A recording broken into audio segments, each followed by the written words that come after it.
యేసుక్రీస్తు నామంలో పరిశుద్ధాత్మ ఆశీర్వాదమును చూస్తూ ఉన్న ప్రతి ఒక్కరికును, ఆశీర్వాదం పొందుకుంటున్న ప్రతి ఒక్కరికి పేరు పేరున హృదయపూర్వక వందనాలు తెలియజేస్తూ ఉన్నాను.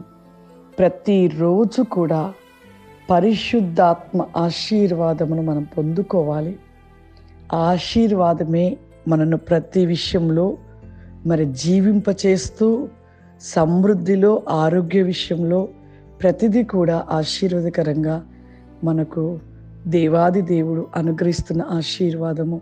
ఈ ఆశీర్వాదాన్ని ఎవ్వరు కూడా మిస్ కావద్దు. ప్రతిరోజు లేవగానే ప్రార్థన చేసుకొని పరిశుద్ధాత్మ ఆశీర్వాదాన్ని పొందుకోవాలి.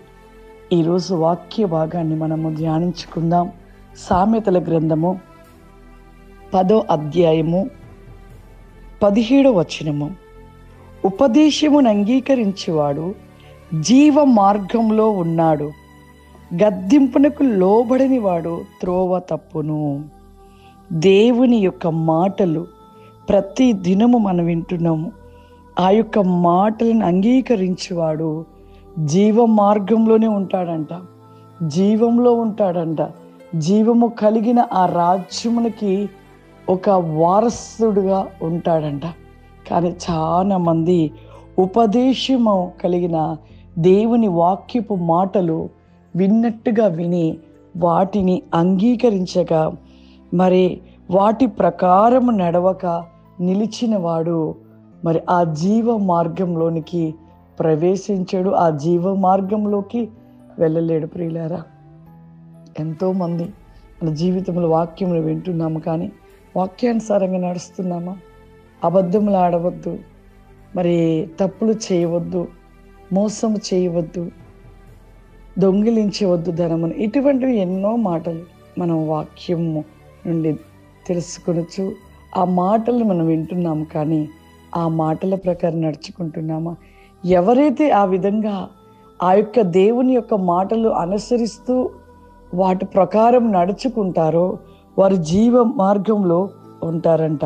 గద్దింపునకు లోబడని వారు త్రోవ తప్పును. దైవజనులు మనం తప్పు చేస్తూ ఉంటారు, తప్పు ఇది అలా చేయకూడదు అని గద్దించినప్పుడు ఆ మాటకు, ఆ గద్దింపుకు లోబడాలి. కానీ కొద్దిమంది ఈ రోజులలో సేవకులు ఏమన్నా ఒక మాట అంటే వెంటనే కోపం వచ్చేస్తుంది. సేవకులు చెబుతున్నారు అంటే మనము సరి అయిన మార్గంలో నడవాలని.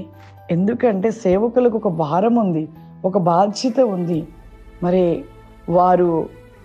వారి యొద్ద ఉంటున్న విశ్వాసులుగా ఉంటున్న వారి యొక్క ఆత్మీయ బిడ్డలు త్రోవ తప్పిపోతూ ఉంటే వారు సరిచేయాలని వారి తపన.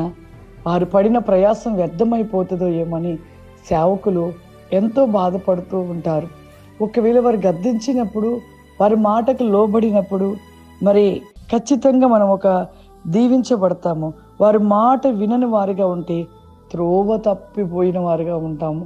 కాబట్టి ప్రతి ఒక్కరము కూడా దేవుని మాట వింటూ, దేవుడి యొక్క వాక్యపు మాటలను అనుసరిస్తూ జీవ మార్గంలో ఉన్నవారుగా, జీవ మార్గంలో మనం నిలిచి ఉండాలి. దైవ సేవకులు ఒకవేళ గద్దించినను ఆ మాటలు వారు గద్దిస్తున్నారంటే మనం సరి కావటానికి. కాబట్టి వారి మాటలు గద్దించినప్పుడు అవి స్వీకరించి మన తప్పులను సరిచేసుకొని ఆ యొక్క జీవ మార్గము కలిగిన ఆ మార్గంలో నడుస్తూ ఉండాలి. ప్రార్థన చేసుకుందాం. సర్వశక్తివంతుడా, దయగల తండ్రి, గొప్ప దేవా, ఆత్మస్వరూపుడా, ఈ యొక్క పరిశుద్ధాత్మ ఆశీర్వాదమును పొందుకుంటున్న ప్రతి బిడ్డను కూడా నాయన మీరు దీవించండి, ఆశీర్వదించండి ప్రభువా.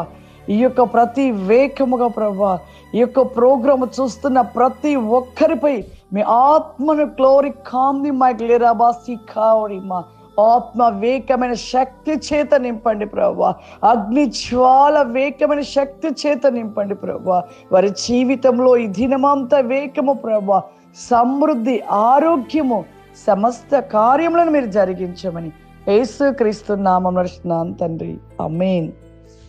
God bless you. దేవుడు మిమ్మల్ని దీవించును గాక. ఆమేన్.